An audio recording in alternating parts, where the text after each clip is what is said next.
Good morning again. Ito na naman ako. Nagluluto na tayo ngayon ng gulay. Kukunin nyo yung mga bula-bula para guwapa sa Bisaya. Tagalog is maganda tingnan.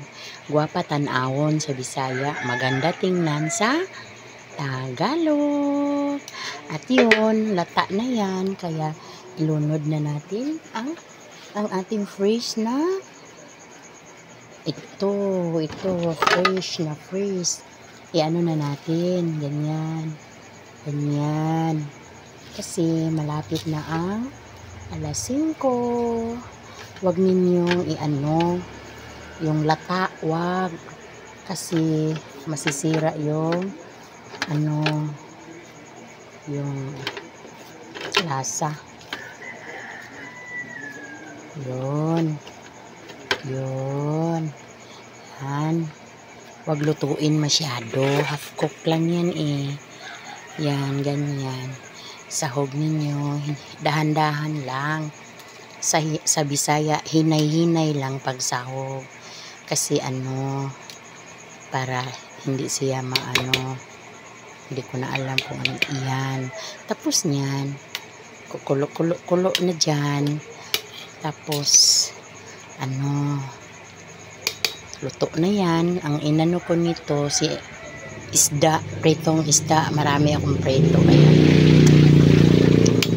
masarap. Templado na to. Ganun ako magluto. Timplahan ko muna bago ko mga green leaves ba? Yung mga malunggay at saka alugbati. Kasi para madama ko yung tamis, lasa ng aking gulay. Kayo dyan, alam ko magugulay kayo, pero iba naman yung tinda. At yun, kumulo na.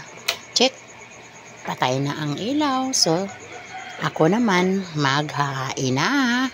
Kasi hindi pa ako tapos magluto. Yun yan ang mga ko.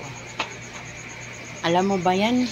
Hinain ko ng isa niyan kasi masarap yung matigas.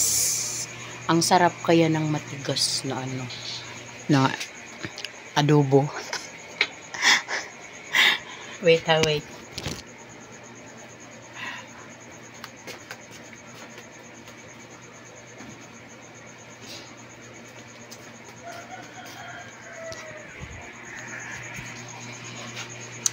Ito na ang